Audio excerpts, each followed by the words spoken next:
Šta se dešava sa gotovinskim računima?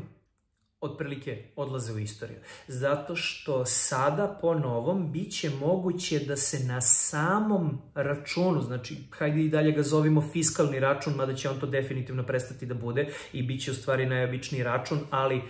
kompletno prijavljen portalu Poreske, na samom računu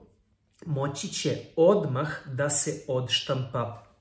i PIB subjekta koji uzima tu robu ili usluge za sebe. Dakle, neće više biti odvojenih papira, gotovinski račun ili tako nešto, nego će moći odmah na samom papiru da se upiše i PIB onoga ko je kupac, tako da će apsolutno postati nepotrebno da se uz ovaj račun dodaje još jedan papir, da se čeka gotovinski to, nego će se bukvalno shoditi na to da ćete da kažete kupujem kao pravno lice i ovo mi je PIB, a onaj neko na kasi će ukucati vaš PIB i u sastavni deo računa će moći da bude i PIB koji je u stvari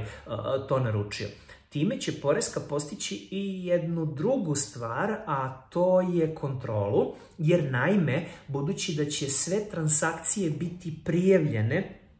Poreskoj, moći će da iskontroliše koliko gotovinskih računa je neko uzeo, kao i da li je ovaj gotovinski račun izdat za to lice, tako da definitivno će sada se razrešiti onaj problem koji se ponekad pojavljivao, a to je da više poslovnih lica koristi isti gotovinski račun za odbitak poreza, sada to više jednostavno neće biti moguće, tako da, a i bit će malčice olakšano jer nećete više morati da čekate još jedan dodatni papir kao gotovinski, nego će u principu sastavni deo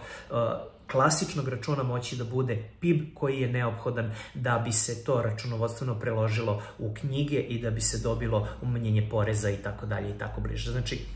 sada će gotovinski računi postati stvar prošlosti.